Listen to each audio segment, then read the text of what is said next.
Hi friends, welcome to Tulasi foods. మనం ఇన్స్టెంట్గా ఏదైనా సరే పాస్తా ఇలాంటివి చేసుకోవాలంటే రెస్టారెంట్కి వెళ్ళకుండా ఇంట్లోనే ఈజీగా చేసుకోవచ్చండి. ఈ మధ్యకాలంలో పిల్లలు ఎక్కువగా ఈ పాస్తా, మ్యాక్రోనీ ఇలాంటివి నూడిల్స్, చైనీస్ ఫుడ్ ఇష్టపడుతున్నారు కదా.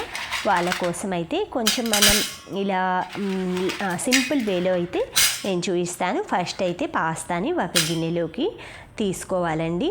అందులో కొంచెం వాటర్ పోసేసుకొని బాయిల్ చేసుకోవాలి, సాల్ట్ వేసేసుకొని. చాలా ఈజీ ప్రాసెస్ అండి. ఇవి మనం పాస్తా మునిగే వరకు అయితే వాటర్ పోసేసుకొని స్టవ్ వెలిగించేసి తగినంత సాల్ట్ వేసి దీన్ని కుక్ చేసుకోవాలండి. మనం ఫోర్క్ తోటి ఇలా గుచ్చేసామంటే అది కొంచెం 80% కుక్ అయితే చాలండి. మామూలుగా అంటే మెత్తగా ఉడకక్కర్లేదు. 80% కుక్ అయితే మాత్రం ఇది బాగుంటుందన్నమాట ఐటెము. బాగా వాటర్ అది కాగిన తర్వాత సాల్ట్ వేసేసుకొని బాయిల్ చేసుకోవాలి. తర్వాత ఒక గిన్నెలో కొంచెం మనం మైదా, సాల్ట్, కారం, మనకు కావాలంటే చాట్ మసాలా కూడా వేసుకోవచ్చు మీరు. ఈ విధంగా కారం, మైదా, ఉప్పు, కొంచెం టమాటా సాస్ వేసుకోవాలండి. ఇంకేం అక్కర్లేదు. దీంట్లో వాటర్ కానీ లేదా పాలు కానీ, పచ్చి పాలు కానీ వేసేసుకొని కలుపుకోవచ్చు. పాలు వేస్తే కొంచెం టేస్ట్గా ఉంటుందండి.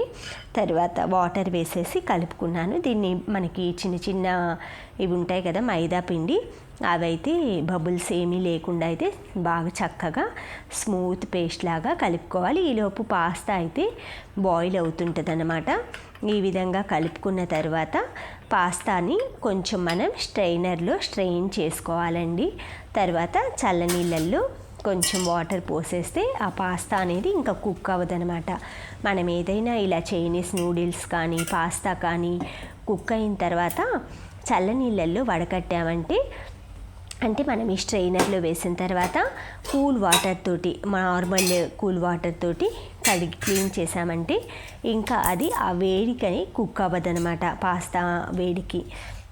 తర్వాత ఒక పాన్ పెట్టేసుకొని పాన్లో తగినంత ఆయిల్ వేసుకోవాలి. 2 or 3 టేబుల్ స్పూన్స్ ఆయిల్ వేసుకున్న తర్వాత ఆయిల్ ఫ్రై అయ్యాక కొంచెం బిర్యానీ ఆకు కొంచెం దాన్ని తుంచేసి వేసుకొని కొంచెం జీలకర్ర వేసుకోవాలండి. ఆ తర్వాత కొంచెం మనకి ఇష్టం ఉంటే సోంపు వేసుకోవచ్చు. ఆ ఫ్లేవర్ ఇష్టపడే వాళ్ళు సోంపు ఫ్లేవర్. తమిళనాడు వాళ్ళు అయితే సోంపు వేస్తారండి ప్రతి ఐటెంలో కూడా. వాళ్ళు ఈవెన్ సాంబార్లో కూడా కొంచెం ఆయిల్ కొంచెం ఫ్రై అయ్యాక ఇందులో ఆనియన్స్, మిర్చి వేసి బాగా కొంచెం గోల్డెన్ కలర్ వచ్చిందాక అయితే ఆ పచ్చివాసన పోయేంత వరకు ఆనియన్స్ని ఫ్రై చేసుకోవాలి. ఆనియన్స్ బాగా కుక్ అయిన తర్వాత మనం కలిపి పెట్టుకున్నాం కదండి ఈ పేస్ట్, ఇది ఇందులో పోసేసేయాలన్నమాట. ఇలా మొత్తం బబుల్స్ లేకుండా కలుపుకున్న ఇలాంటి స్మూత్ పేస్ట్ని అయితే పోసి తగినంత వాటర్ యాడ్ చేసుకోవాలి. వాటర్ యాడ్ అంటే మనం పాస్తా క్వాంటిటీని బట్టి అనమాట. ఎక్కువైతే యాడ్ చేయకూడదండి. ఆ పాస్తాకి మనం ఈ మైదా కుక్ అవ్వటానికే మీరు వాటర్ అనేది యాడ్ చేసుకోండి.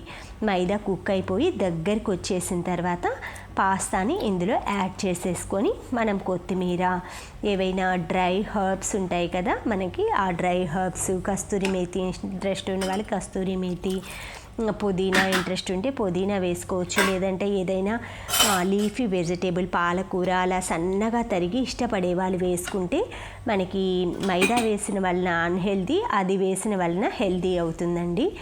బ్యాలెన్స్ చేసుకోవచ్చు మనకి పాలకూర అలా వేసుకుంటే. ఇలా దగ్గరికి వచ్చేసింది కదా థిక్ పేస్ట్.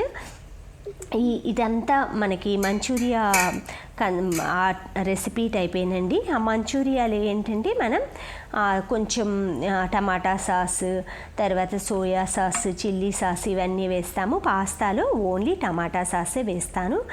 ఆ తర్వాత ఇలా దగ్గరికి వచ్చిన తర్వాత బాయిల్ స్ట్రెయిన్ చేసుకున్నాం కదా ఆ పాస్తానైతే ఇందులో వేసేసుకొని బాగా దగ్గరికి మొత్తం పాస్తాకి ఈ పేస్ట్ అయితే ఈక్వల్గా అంతా పట్టేటట్లుగా అయితే కలుపుకొని తర్వాత కొత్తిమీర అది వేసుకొని డిష్ అవుట్ చేసుకోవటమేనండి. ఈజీగా ఇంట్లోనే తయారు చేసుకుని వైట్ పాస్తా అయితే రెడీ అండి. కారం ప్లేస్లో మీరు బ్లాక్ పెప్పర్ పౌడర్ వేశారంటే ఇంకా ఆ కలర్ కూడా రాదనమాట. చాలా బాగుంటుందండి. మన ఫ్యామిలీ అంతా రెస్టారెంట్ స్టైల్లో పాస్తాని ఈ విధంగా తయారు చేసుకొని చక్కగా పిల్లలు మీరు ఎంచక్క ఇంట్లోనే ఎంజాయ్ చేయొచ్చు. Thank you friends, thank you for watching. Thank you for valuable time. Have a safe day. Please subscribe my channel Tulasi Foods.